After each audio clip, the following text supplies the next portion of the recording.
हाल ही में पहलगाम में जो घटना घटी है, जिसमें 27 हिंदुओं को जो आतंकवादी है उन्होंने मारा है और बेरहमी से मारा है, उसके बाद जो हमारे समाज में किसी तरह की जागृति आई है, हिंदू संगठन में भारी आक्रोश देखने को मिला।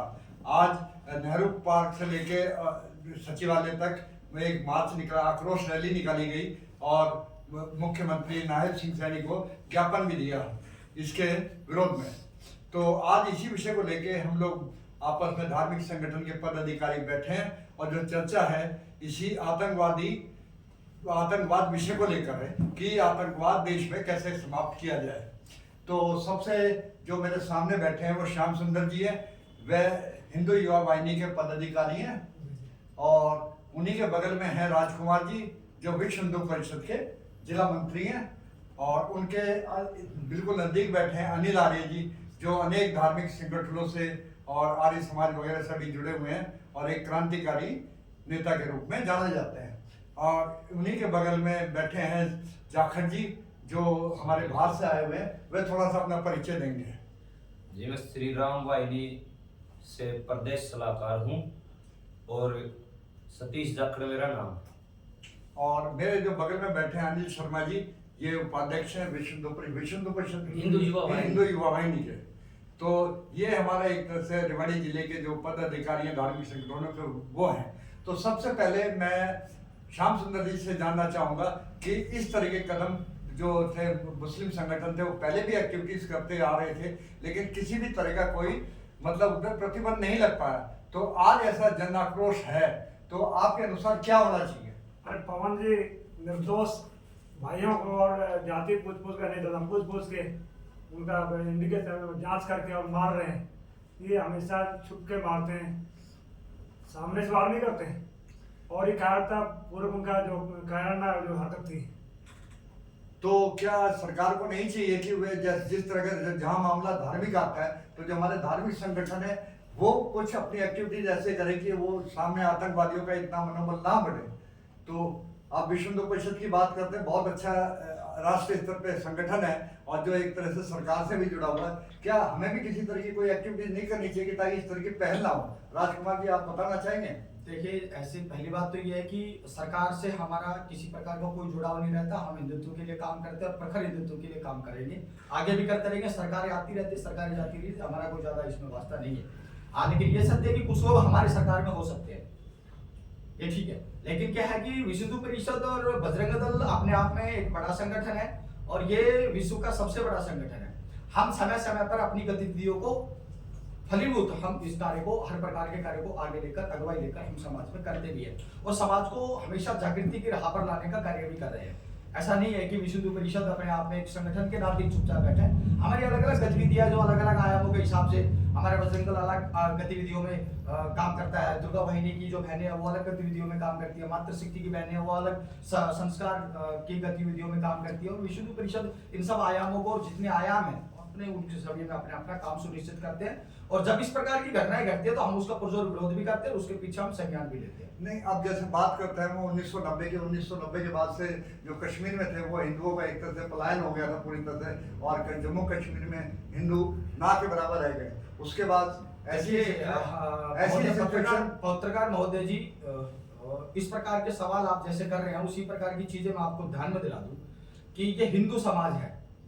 जब मुगलों ने राज किया तो कितने मुगलों ने आकर यहाँ पर राज किया था? चंद मुगल आए थे और हमारे हिंदुओं को ही अपनी सेना में शामिल करके, उनको साझी करके, उनको तनख्वाह में रख के, अपने यहाँ साझी में मिलाकर हम हिंदुओं का ही उन्हीं से कत्लेआम करवाया।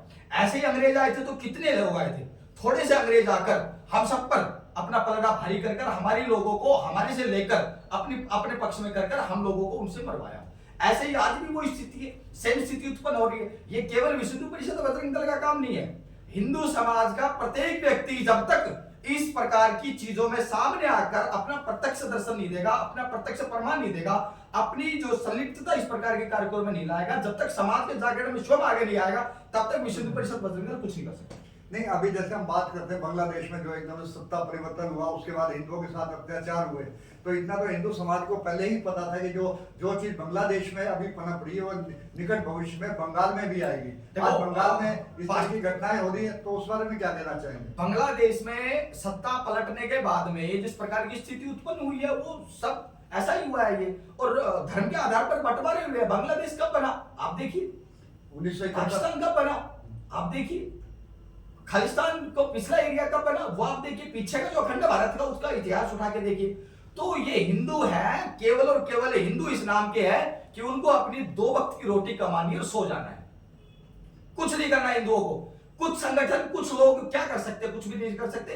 तो मेरा तो आह्वान है हिंदू लोगों से, समस्त हिंदुओं से। विश्व हिंदू परिषद कहता है कि पूरे विश्व में जितने हिंदू रह रहे हैं, प्रत्येक हिंदू विश्व हिंदू परिषद का सदस्य है, चाहे वो विश्व हिंदू परिषद को जानता है नहीं जानता है। विश्व हिंदू परिषद हर एक हिंदू के लिए खड़ा है, लेकिन हर हिंदू विश्व हिंदू परिषद, बजरंग दल के या सामाजिक या कोई अन्य अपने धार्मिक संगठनों के लिए नहीं खड़ा है। नहीं खड़ा, यही सबसे बड़ा हमारा ड्रॉबैक रहा है कि पहले जैसे धार्मिक जो नियम बना रखे थे कि वे 12% राजपूत हैं, वही युद्ध लड़ेंगे। जब मुसलमानों ने हमारे देश पे हमला करा तो 12% ही जो सैनिक थे राजपूत, जिन्हें क्षत्रिय कहते हैं, वो युद्ध के मैदान में आए, और वो भी आपस में बटे हुए थे। इसी कारण मुसलमानों ने हमारे देश पे राज करा। देखिए वर्ण व्यवस्था थी वो अच्छी थी, लेकिन आज के टाइम में कोई वर्ण व्यवस्था नहीं है। कोई अनुसूचित जाति जनजाति का व्यक्ति भी क्षत्रिय हो सकता है, और कोई अनुसूचित जाति जनजाति का व्यक्ति भी ब्राह्मण हो सकता है, और कोई ब्राह्मण भी अनुसूचित जाति का व्यक्ति हो सकता है। क्योंकि ये कर्म के आधार पर अगर आप तय करेंगे तो आपको पता ही नहीं लगेगा कि कौन अछूत है, कौन छूत है, कौन वर्ण में बटा है, कौन किस वर्ण का है, कौन स्वर्ण है, कौन अछूत है, कौन ओबीसी का है। ये मैटर होना नहीं चाहिए समाज के अंदर। केवल हिंदू के नाम से जाना जाना चाहिए व्यक्ति। कोई भी हिंदू हो, हर हिंदू क्षत्रिय है। मैं ये कहता हूं कि हर हिंदू क्षत्रिय है, उसको अपने आप को समझने की आवश्यकता है। आर्य जी, ऐसे हमारे हिंदू धर्म में भी काफी अंतर है। आर्य समाज कुछ और समझते हैं किसी चीज को, और जो सनातन है वो किसी और चीज को मानते हैं। तो ये भी एक बहुत बड़ा ड्रॉबैक नहीं रहा है हमारे हिंदू समाज के लिए कि एकजुट नहीं हो पाए। तो हिंदू धर्म और हिंदू समाज को 2 दृष्टिकोण से आप समझिए। हिंदू धर्म एक सशक्त धर्म है, जो वेदों से निकले हुए सारे उनके शास्त्र हैं, और शास्त्र के साथ साथ वहाँ शस्त्र की भी उन्होंने बाकायदा पूजा करी है। राम जहाँ मर्यादा की बात करते हैं वहाँ धनुष भी रखते हैं। कृष्ण जी जहाँ बंसी की शांति फैलाते हैं वहाँ सुदर्शन चक्र भी रखते हैं, और महादेव के हाथ में जहाँ माला है वहाँ भाला भी है। तो 2 हमारी हिंदू समाज को जो गाइड करने वाले जो पुरोहित वर्ग था, वो कुछ स्वार्थों में संलिप्त होके उन्होंने इसको भ्रमित कर दिया, दिग्भ्रमित किया उन्होंने, और उसको अपने स्वार्थ के लिए इस्तेमाल करने की उन्होंने जो है मतलब अपने षड्यंत्र करते रहे। इसलिए जो शस्त्र का जो हिस्सा था वो उन्होंने छुटवा दिया, और शास्त्र के हिस्से से उन्होंने धर्म को धंधा बनाए रखने के लिए जो है ना कोशिश जारी रखी, जिसकी वजह से हमारा जो धर्म हिंदू समाज जो है वो कमजोर हो गया। यानी धार्मिक कर्मकांड के जो पुरोहित थे उन्होंने हमारे हिंदू समाज को कमजोर करने की जो है ये दोष किया है। अब हिंदू समाज को सिर्फ यही समझाया गया कि अहिंसा परमो धर्म, लेकिन जो उसका दूसरा भाग था कि धर्म हिंसा तथा है, यानी धर्म की रक्षा के लिए हिंसा करना उससे भी श्रेष्ठ है, उसका तो जिक्र ही नहीं किया। तो वो जो अपनी आत्मरक्षा के लिए जो हिंसा थी वो तो बिल्कुल गौण कर दी। इसलिए आत्मरक्षा करने में उनका हाथ नहीं उठता है, सिर्फ भागना और बचाव करना की ये सोचते हैं। ये डिफेंसिव ऑफेंस करने की नहीं सोचते कि हम अपने डिफेंस के लिए भी कुछ ऑफेंस करें और ऑफेंड करें। तो ये जो हमारे में कमी आ गई ना, इस वजह से आज जो हम दूसरे विधर्मियों से, चाहे मुस्लिम है चाहे ईसाई हैं, इनसे मार खा रहे हैं। और जब तक हम शास्त्र और शस्त्र दोनों को नहीं संभालेंगे, अपने आप को मजबूत नहीं करेंगे, जब तक हम अपनी रक्षा कर भी नहीं सकते। कहते हैं कि बहादुर कब किसी का आश्रय सान लेते हैं, वही वो कर गुजरते हैं जो मन में ठान लेते हैं, और कमजोर और बुजदिल कायर का पकड़ सब कान लेते हैं। तो हम जब तक कमजोर और कायरता अपने में रखेंगे तो हमारे कान तो पकड़ जाते रहेंगे, हमारे कान फाड़े जाते रहेंगे। इसलिए हमें जो है क्रांतिकारी बनने की आज जरूरत है। हम क्रांतिकारी के लिए भगत सिंह की ओर ध्यान करते हैं, हम क्रांतिकारी के लिए जो है अपने उनको मंगल पांडे की तरफ देखते हैं या औरों की तरफ देखते हैं, लेकिन हम खुद क्रांतिकारी नहीं बनना चाहते, अपने घर में क्रांतिकारी जो है पैदा करना चाहते। ये हमारी सबसे बड़ी कमजोरी हो रही। जबकि दूसरे जो है उनके जो मुल्ला मौलवी हैं वो जो है वो कुरान का पाठ कराते हुए सबसे पहले सूरा तौबा जो उनकी है 9वीं, उसका 5वीं आयत का पाठ करवाते हैं कि जहां भी काफिरों को देखो उनको मारो, धोखे से मारो, उनको छल कपट से मारो। और फिर उनके बाकी जो लोग हैं वो अलतकैया करने लगते हैं। अलतकैया में क्या कि उसको जो दूसरी समाज है उसके सामने अपने आप को विक्टिम कार्ड शो करना, या सफाई के अंदर गंगा जमनी तहजीब की बातें करना। लेकिन उनके मुस्लिम का भाईचारा है, दूसरे धर्मों के साथ भाईचारा नहीं है, दूसरों को तो वो चारा बनाते हैं। इसलिए चाहे आज वो आतंकवादी के रूप में है कुछ या सामान्य वर्ग, सब है ये।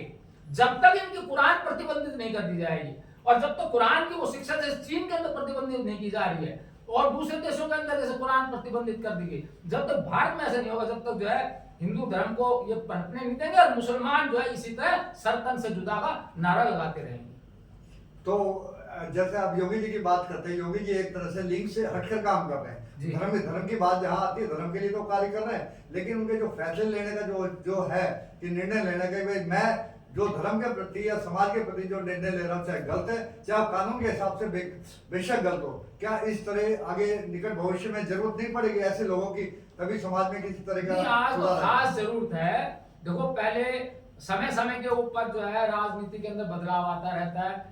जब रामचंद्र जी का समय था तो वो अपनी मर्यादाओं से जो है वो शत्रु के साथ व्यवहार करते थे।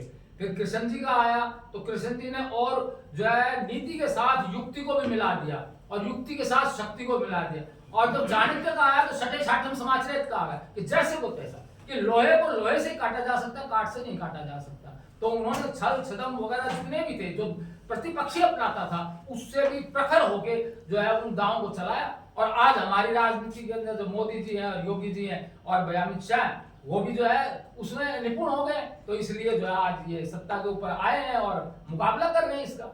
तो अभी और भी जब योगी जी का समय आएगा तो आप देखेंगे कि जब यहाँ अब ये कृष्ण जी की तरह चल रहे हैं तो वो चाणक्य जी की तरह से चलेंगे और अपने देश को और नहीं, अभी जैसे 1 महीने के लिए महाकुंभ लगा था जो इलाहाबाद में प्रयागराज में लगा था, उसमें लगभग 60 करोड़ के करीब हिंदू गए थे जिन्होंने स्नान किया। तो धार्मिक जो आस्था थी वो तो सब में थी कि भाई कुंभ में जाने से पवित्र होंगे, पाप धुलेंगे, लेकिन जहाँ धर्म पे करने वाली बात आती है तो वहाँ प्रैक्टिकल नहीं कर पाए। तो ये गैप कैसे खत्म होगा? ये गैप ऐसा है कि हमारी आस्था के साथ साथ अंधविश्वास और पाखंड जो है वो ज्यादा प्रबल हो गया है कि भाई गंगा में जाके हमारे पाप धुल जाएंगे, जबकि हमारे धर्म की शास्त्र ये कहते हैं भाई पाप जो जैसा कर्म करेगा वैसा उसको फल मिलेगा। जब कर्म के मुताबिक फल मिलना है तो पाप हम करेंगे तो उसका फल तो निश्चित है, वो धुलेगा कैसे? भाई पाप किया हुआ तो उसका फल तो भुगतने के लिए तैयार रहना चाहिए। तो ये सब भ्रांतियां हैं। कोई कहीं गंगा में डुबकी मारने से पाप नहीं धुलते। हाँ, अगर मन पवित्र हो जाता है, आगे के लिए पाप नहीं करने का संकल्प करता है तो वो तो एक अच्छी बात है। लेकिन ये अगर पिछले किए हुए पाप अगर मिलते हैं तो वो दिमाग का अंधविश्वास है और ये एक पंडों का खाने कमाने का एक धंधा हो सकता है। तो श्याम सुंदर जी, क्या जो योगी मॉडल है जैसे उत्तर प्रदेश में, क्या देश का मॉडल भी ऐसा होना चाहिए? अपराधी तभी तो थमेंगे अपराध करने से। यदि योगी मॉडल नहीं अपनाते तो ये बंगाल दूसरा यूपी बंगाल बन रहा था। बंगाल पश्चिम बंगाल से ज्यादा मुसलमान यूपी में है। शांत क्यों है? योगी मॉडल है तभी शांत है। यदि इस मॉडल को हटा दिया जाए तो बंगाल बड़ा बना है। तो अब अनिल जी, आप क्या कहना चाहेंगे अपने, क्योंकि जो चीजें आपने धार्मिक आस्था वाली जहाँ बात आती है, धार्मिक आस्था के हिसाब से तो हिंदू सबसे नंबर 1 पे है, इसमें कोई दो राय नहीं। लेकिन जहाँ प्रैक्टिकल कर्म भूमि की बात आती है वहाँ हिंदू धर्म बहुत पीछे है, वहाँ प्रैक्टिकल नहीं आता। आप उपदेश दे दोगे, ज्ञान दे दोगे कि भाई ऐसे ऐसे होगा, लेकिन जब युद्ध में लड़ने वाली बात आती है, जब मोर्चे पे आती है, तो वहाँ हमारा हिंदू सफल नहीं होता, वो कदम ही नहीं बढ़ाता। सफल तो बाद की बात है कि वो आमने सामने होगा तब जीतेगा, हारेगा वो निर्णय तो बाद में है, लेकिन वो प्रयास ही नहीं करता। तो ये कमी कैसे दूर होगी? ये जी देखिए, बहुत साल पहले, समझ लो 1000 साल पहले लगभग हमारे भारत पर आक्रमण हुए। विदेशी आक्रांताओं ने हमारी जनता को मारा, साथ ही साथ हमारी सभ्यता को मारा, हमारे कल्चर को बहुत भारी नुकसान पहुंचाया। उससे पहले बहुत अच्छी सुंदर वर्ण व्यवस्था चलती थी, सब अपने अपने काम अच्छी प्रकार से करते थे और सारे समाज में अब बहुत बढ़िया मेल जोल था और सबके अंदर आपसी प्रेम प्यार भाईचारा लेन देन बहुत बढ़िया चलता था। जब विदेशी आक्रांता आए, उन्होंने उन लोगों को ढूंढा जो लालची थे, जो भ्रष्टाचारी थे, जो जयचंद जैसे लोग थे उनको ढूंढा और उनको ढूंढ ढूंढ के लालच दिया गया। लालच से क्या हुआ कि हर समाज के अंदर टूटना शुरू हो गया। भाई देखो, हर समाज में गलत लोग भी होते हैं और अच्छे लोग भी होते हैं। हजारों लाखों सालों से पंडितों ने, पुरोहितों ने, ब्राह्मणों ने इस समाज को ज्ञान ध्यान दिया। पहले गुरुकुल में पंडित जी पढ़ाते थे, गुरुजी पढ़ाते थे, तो लगभग व्यवस्था ऐसी थी कि ज्ञान देते थे। वो ज्ञान सबके काम आता था। कोई ऐसा नहीं कहता था भाई ये फलाना है, इसको नहीं पढ़ाएंगे, ये हुआ है उसको नहीं पढ़ाएंगे, ऐसे करेंगे। तो आप देखिए, चाणक्य ने इतने बड़े सम्राट को बनाया था। वो विक्रमादित्य सम्राट बने थे, बहुत उच्च कोटि के सम्राट बने थे। चंद्रगुप्त को बनाया था, तो मतलब चक्रवर्ती सम्राट बने थे। तो ऐसे चलते चलते चलते जो व्यवस्था चल रही थी, फिर आया सन जैसे मतलब ये औरंगजेब वाला समय आया, ये इनका समय आया, फिर अंग्रेजों का समय आया। इस समय तक आते आते जो मिलावट थी, हमारे समाज की जो मिलावट थी, उन्होंने जो गलत विचार हम सब के अंदर भर दिए, वो मिलावट ज्यादा बढ़ गई और जो सही काम करने वाले थे वो लोग कम पड़ गए। तो कम पड़ गए, अच्छे विचार दब गए और खराब विचार सामने प्रकट हो गए। अब हमारे ही हिंदुओं ने जलियांवाला बाग हत्याकांड आप जानते ही हो, हमारे हिंदुओं ने ही हिंदुओं को गोली मारी।